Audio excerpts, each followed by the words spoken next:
Bonjour, bienvenue sur la construction du réseau de Wessenheim et de son extension. Alors là, je suis un peu embêté parce que dans mon planning de vidéo, j'avais prévu de continuer le chantier sur la voiture UIC A9 et je pensais que j'allais recevoir hier ou aujourd'hui la réglette Perfect Coach d'Ultimate Model. Mais il n'en est rien. Donc je suis un petit peu agacé parce que déjà j'aime pas avoir une voiture qui soit démontée.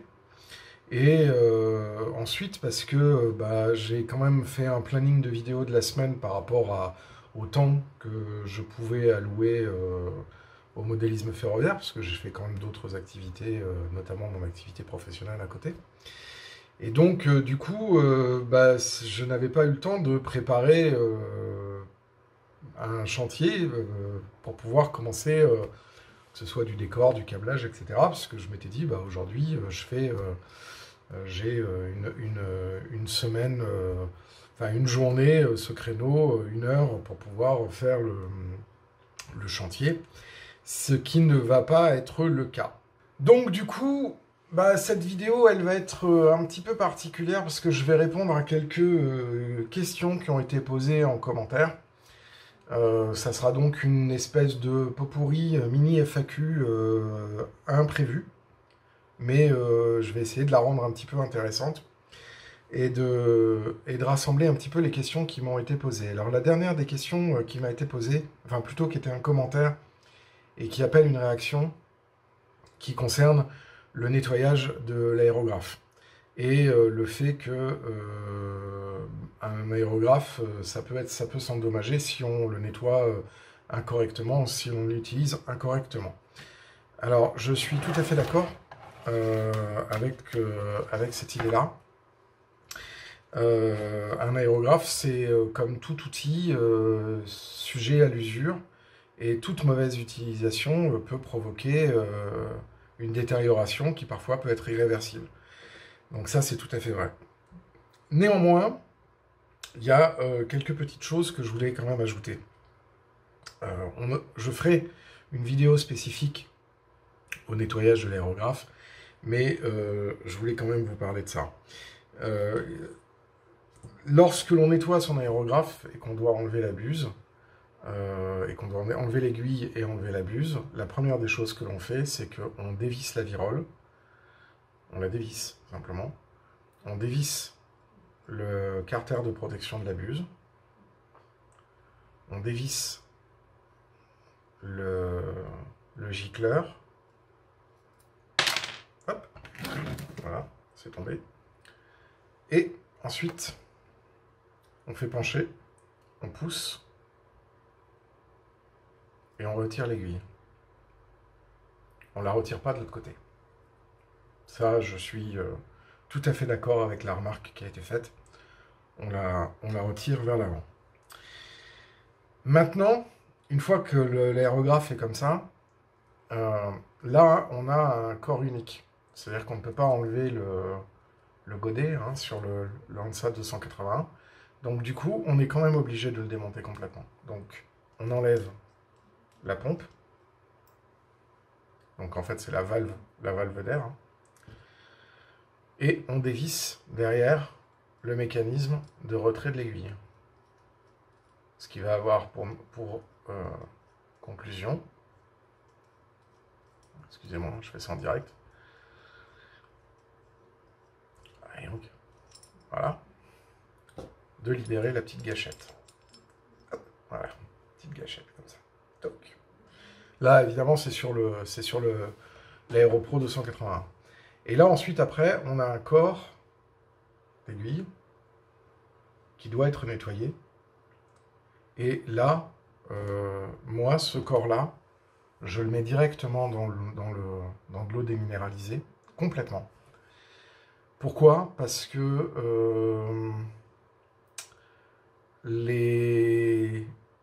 l'utilisation des taurillons, etc., en tout cas sur ce modèle-là, ne peut bien se faire que quand déjà l'intégralité du corps a été nettoyée. Et ensuite, quand on le remonte, il y a deux petites choses à lubrifier. Il y a le ressort de rappel ici du mécanisme, où on peut mettre une petite goutte de lubrification sur le ressort, et légèrement, très légèrement, sur la tige de la valve de l'arrivée d'air. Voilà. Ça, c'est vrai que c'est voilà, c'est les deux choses, mais j'aurai l'occasion d'en reparler sur la vidéo de l'aérographe, enfin du nettoyage de l'aérographe après utilisation. Mais c'est vrai que il y a quand même quelques petites choses à dire par rapport à ça. Et bon, le commentaire était tout à fait pertinent, mais je tenais à le dire qu'effectivement, hein, quand on nettoie un aérographe, il ne faut pas le faire n'importe comment, parce que sinon on peut abîmer son aérographe, et ce serait dommage. Moi, cet aérographe-là, je l'ai acheté en 1998. Je l'ai utilisé pas mal pendant 10 ans, et je l'ai utilisé quasiment pas pendant 10 ans. Et il fonctionne encore très bien. Voilà. Donc après, je veux bien entendre que les aérographes ne sont pas éternels, surtout quand on utilise des peintures agressives, donc que ce soit des peintures à solvant ou des nitrosynthétiques, des cellulosiques, etc. Moi, c'est vrai que j'utilise essentiellement des acryliques à l'eau, de temps en temps des acryliques à solvant, mais c'est quand même assez rare. Et donc, du coup, effectivement, j'ai eu moins de possibilités de dommages que si j'avais utilisé des glycéros ou des peintures qui nécessitent des solvants beaucoup plus sévères.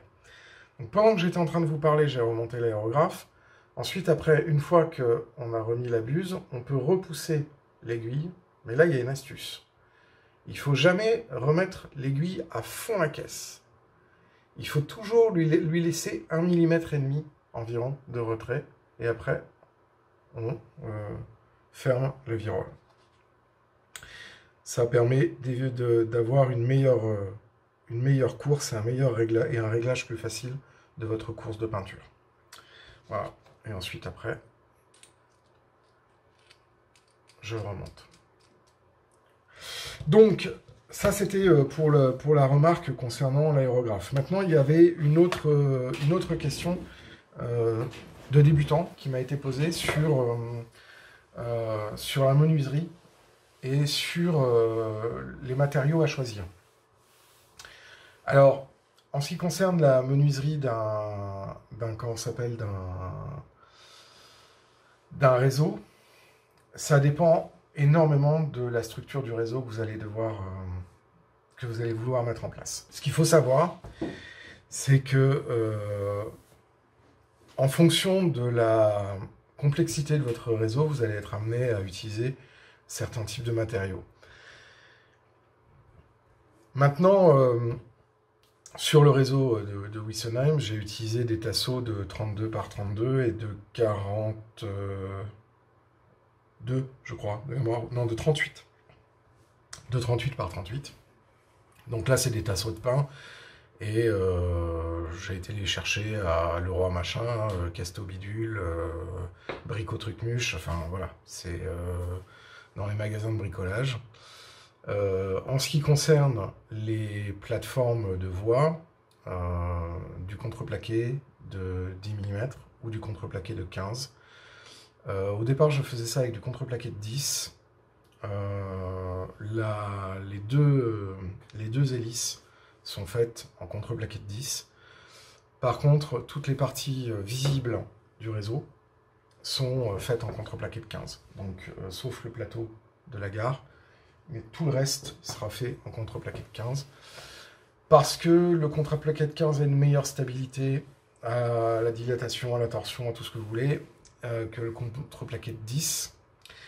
Je vous conseille très fortement d'utiliser du contreplaqué de peuplier et pas de lokoumé, mais parfois on n'en trouve pas. Donc moi, il y a des fois où sur beaucoup de morceaux, c'est de lokoumé et pas du peuplier. Après, sur la structure de votre réseau, en tout cas moi, si j'avais à recommencer Wessenheim depuis le départ, je ferais une structure métallique, avec des cornières métalliques fixées par boulonnage. Et je n'aurai en contreplaqué que les plateformes de voix. Donc je ferai des structures en H à différents niveaux sur des cornières métalliques. Et je mettrai mes plateformes de voix en contreplaqué de 15. Si je devais recommencer complètement le réseau, c'est ce que je ferais. Pourquoi? Parce que le bois, quand on fait une structure très complexe, comme c'est le cas de Wessenheim, le bois peut avoir tendance à jouer. Et en fonction de la température, de l'hygrométrie, etc. Donc c'est vrai que si j'avais à recommencer, je ferais comme les Allemands. C'est-à-dire que je ferais des structures en H en cornière métallique, avec des grandes portées entre chaque structure, chaque couple. Et sur la partie supérieure, donc ça c'est pour toutes les gares cachées, et sur les parties supérieures, des couples en contreplaqué de 15 pour le relief, et chaque couple relie la plateforme de voix. C'est ce que je ferais si j'avais à recommencer Wessenheim. J'ai pas fait ces options-là quand j'ai commencé le réseau. Donc du coup, je reste sur cette architecture-là, puisque maintenant le réseau est quasiment terminé. En tout cas, d'un point de vue structurel, il est quasiment terminé. Il reste encore quelques bricoles, mais ça a bien avancé. Alors l'autre question qui m'a été posée, c'est pour le dessin d'un réseau. Quelles étaient les premières choses que je conseille à faire pour dessiner un réseau. Alors, je pense que la première des choses à faire, c'est de prendre les mesures de la pièce où vous voulez faire votre train, votre réseau ferroviaire. Donc, une fois que vous avez ces mesures, vous les portez sur une feuille et vous appliquez un facteur d'échelle. Donc, si par exemple, vous avez une pièce qui fait 5 mètres sur 4, vous pouvez prendre par exemple, ce qui est le plus simple, 40 cm sur 50 cm. Une fois que vous avez dessiné votre pièce avec les fenêtres, les encombrements, les voies d'accès, etc., vous pouvez faire à ce moment-là un quadrillage. Alors, là, je vais vous donner une petite astuce. Enfin, ce que je pense être une astuce. Avant de commencer à faire le quadrillage, intéressez-vous à la géométrie des voies que vous voulez utiliser. Et à ce moment-là, une fois que vous avez la géométrie des voies que vous pouvez utiliser, vous pouvez déterminer deux choses. L'anthrax dans une double voie et l'anthrax en courbe dans une double voie. Et vous allez voir pourquoi. Mettons par exemple que vous décidez d'être sur du Rocco code 100. Donc vous avez votre catalogue. Alors là, vous voyez, c'est Rocco 92-93. Hein, mais c'est parce que sur ce catalogue, il doit y avoir les valeurs. Oui. Il y a les valeurs des courbes. Donc là, par exemple, sur le Rocco 400, je vous montre ici, vous avez les différents rayons de courbure. Et ces différents rayons de courbure vous donnent aussi l'anthrax. Alors là, on voit que sur la Rocco code 100, l'anthrax est de 57 mm en courbe. Donc, on a le R5 qui fait 529 mm de rayon, le R4 qui fait 472 mm de rayon, et ces deux courbes-là, qui sont donc les deux plus grands rayons standardisés de Rocco, si je ne m'abuse, oui, ces deux rayons s'inscrivent dans un carré de 60 par 60. Donc, la subdivision que vous allez faire de votre pièce sera sur des carrés de 60 par 60. Comme ça, dans un carré, vous pouvez inscrire un rayon intérieur et un rayon extérieur quand il y a une courbe de 90 degrés. Ce carré de 60 par 60, il va vous arranger aussi parce que c'est la taille maximale que peut prendre la profondeur d'un module, si vous décidez de faire un module. En règle générale, les modules sont de 50 ou de 55 en profondeur. Donc, du coup, en ayant ce quadrillage de 60 par 60, donc première étape, vous dessinez. Deuxième étape, avec un calque, vous venez mettre votre quadrillage de 60 par 60. Et avec un autre calque, vous pouvez dessiner à la main le plan de voie que vous voulez et l'encombrement de votre réseau à coups de carré de 60 par 60. Donc si c'est un réseau tour de pièce, vous allez avoir des carrés de 60 par 60 pour tout autour de la pièce. Puis si c'est un réseau avec un tracé plus évolué, vous allez pouvoir construire votre réseau, puis faire des diagonales, c'est-à-dire des carrés coupés en deux, en diagonale, pour les parties où il va y avoir des différences de tracé, etc. Mais n'oubliez pas une règle. Quel que soit l'endroit où vous vous trouvez sur votre réseau, devant votre réseau, quand vous tendez votre bras, vous devez pouvoir toucher le fond de votre décor. Si vous ne faites pas ça, ça veut dire que l'endroit que vous n'arrivez pas à atteindre sera très difficilement atteignable. Donc ça, c'est une règle. C'est vraiment, lorsque vous dessinez votre réseau, essayez au maximum que l'extrémité du module ne vienne pas jusqu'à votre poitrine, mais vous laisse de la place pour pouvoir manipuler le fond de décor. Ça, c'est important. Et donc, du coup, une fois que vous avez fait votre premier tracé à la main, sur un calque, au-dessus du calque de quadrillage et au-dessus de votre plan de pièces, à ce moment-là, vous allez pouvoir vous rendre compte des cohérences et surtout de l'encombrement réel de l'espace de votre plan de voie. Parce que c'est ce qui est le plus difficile. Alors après, vous pouvez faire ça sur l'ordinateur. Mais en fait, moi, je préfère utiliser l'ordinateur pour une mise au propre de ce premier dessin. Parce qu'en ayant fait votre dessin sur le papier, et en ayant commencé à dessiner, vous avez commencé à poser des idées, en fait. Et le fait d'avoir ces différents calques, si l'idée ne vous plaît pas, vous enlevez le calque, vous en mettez un autre, et vous refaites votre dessin de plan de voie. Ça, c'est l'étude préliminaire de la construction de votre réseau. Et ça va vous permettre de commencer à réfléchir un peu aux scénographies et aux répartitions des masses, donc des masses négatives et positives, donc les montagnes et les vallées, l'emplacement de la gare, les grilles, l'éventuel dépôt, etc.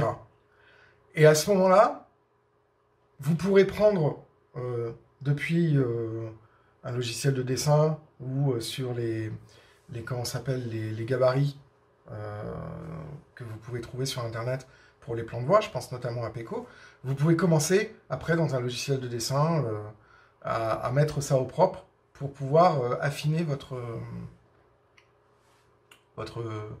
dessin. Voilà. Donc ça, c'est ce que je pouvais vous donner comme conseil préliminaire sur la construction, sur l'étude de la construction de votre réseau. Ensuite, après, il y a eu une question sur les types de colle que j'utilise pour coller le liège et la voie. Alors, j'utilise de la néoprène. Pourquoi ? Parce que la néoprène reste relativement souple et ne va pas venir modifier le substrat. Donc là, c'est de la plaque de liège de 5 mm ou de 6 mm. Et la voie, dessus, je colle aussi avec de la néoprène pour une raison très simple. La néoprène ne se dissout pas à l'eau ni au mélange eau plus colle plus savon. Donc une fois que j'ai déterminé et que j'ai mis mes rails en contrainte, que j'ai laissé le temps que les rails en contrainte se dilatent correctement, que je les ai fixés les uns aux autres, je la colle, je colle la voie, je mets des poids, et je m'assure de la planéité de ma plateforme de voie pour éviter que la voie fasse des gondolages. Et le gros intérêt de ça, c'est que quand je vais venir mettre mon ballast avec mon mélange 50-50 ou 60-40 plus 3 gouttes de détergent pour augmenter l'infiltration de la colle par capillarité, je ne risque pas ni de décoller ma couche d'isolant phonique, donc le ballast, ni de décoller les voies. Parce que par exemple, quand vous prenez un exemple tout con, vous avez un aiguillage avec une déviation gauche. Et la voie non déviée va tout droit, et la voie déviée dégage le gabarit et se met sur l'anthrax de 46, par exemple. Et puis, elle fait 20 cm, et ensuite, après, elle se met à tourner vers la gauche, pour aller vers un embranchement privé, donc elle quitte la plateforme de voie. Vous allez donc avoir une voie qui va faire un S très élargi, mais quand même. Si vous collez votre voie avec de la colle à bois ou avec des colles vinyliques habituelles, et que vous avez collé votre plateforme en dessous avec des colles vinyliques traditionnelles, ça aura séché, vous avez mis vos poids, ça aura séché, il n'y aura pas de problème. Mais dès que vous allez commencer à mettre votre ballast et mouiller le ballast pour pouvoir le coller, ça va décoller la colle vinylique qui se dissout à l'eau. Et donc du coup, le S en contrainte va se dilater et vous allez perdre la géométrie que vous aviez à la base. Pire, si vous avez en plus collé votre ballast sur du CTP, vous pouvez, enfin, si vous avez collé votre liège, vous pouvez très bien avoir le liège qui se décolle et qui forme des bulles et qui vient ruiner la géométrie de votre voie. Alors si en plus vous avez collé sur du bois qui est du laminé, parce que vous avez récupéré des planches pelliculées, vous savez, en laminé blanc, et que vous avez collé votre voie dessus en disant ça fait de l'économie, etc. Alors là, c'est total carnage. Donc, la néoprène, ça permet de maintenir votre collage et votre voie, quelles que soient les interventions ultérieures de peinture et de colle que vous avez fait. Voilà, donc ça c'est ce que je pouvais dire sur cette question. Ensuite, après, on m'a posé une question, et je pense que je vais terminer là-dessus. On m'a posé une question pour me demander quelle échelle choisir quand on veut commencer. Alors c'est un peu une question au piège en fait, parce que le choix d'une échelle est déterminé par plusieurs facteurs en fait. Le premier facteur, c'est un facteur de place, tout bêtement, c'est-à-dire que quand on passe du HO au N, par exemple, on divise par 2 la superficie nécessaire pour faire la même chose. Donc c'est une des motivations. La deuxième motivation de l'échelle, c'est le matériel roulant, l'époque et ce que l'on veut montrer. C'est vrai qu'en Europe, l'échelle HO est la plus démocratiquement diffusée. L'échelle N est un peu plus confidentielle. Et les échelles en dessous, j'en parle même pas. Parce que là, enfin, c'est vraiment, vraiment difficile à en trouver. Donc, puis les échelles au-dessus, c'est le même problème, mais inverse. Donc c'est vrai que le choix de l'échelle est aussi déterminé par rapport à ce que vous voulez faire. Si vous voulez faire un petit diorama, vous pouvez être dans une grande échelle. Hein. Il y a du haut sur un petit diorama, c'est beaucoup plus joli. Vous allez montrer beaucoup plus de détails. Si vous voulez par contre faire des grandes compos réalistes en HO, il va vous falloir une sacrée place. Donc du coup, vous aurez plus la possibilité de faire des grandes compos réalistes en N qu'en HO, sauf si vous avez effectivement au minimum un linéaire possible d'une dizaine de mètres au moins, quoi. J'en reviens à la première vidéo que j'avais fait pour les débutants, pour la conception et la création d'un réseau d'une nature, où je vous parlais des concepts d'unité. Bah, ça, c'est ça qui va déterminer un petit peu l'échelle que vous voulez avoir, quoi. Donc c'est ce que je pouvais vous dire là-dessus. Donc, bah écoutez, on va conclure cette vidéo qui n'était pas prévue, avec un ordre du jour qui n'était pas prévu et qui a été un petit peu chamboulé parce que je n'ai pas reçu le colis que j'aurais dû recevoir. Donc, bah, si vous avez des questions, n'hésitez pas à les mettre dans l'espace commentaire. Et puis, à vous abonner à la chaîne si ce n'est pas déjà fait. Et moi, je vous dis à très bientôt pour d'autres vidéos sur la construction du réseau Wüstenheim. Et là, normalement, je devrais pouvoir continuer mon planning prévu. À très bientôt!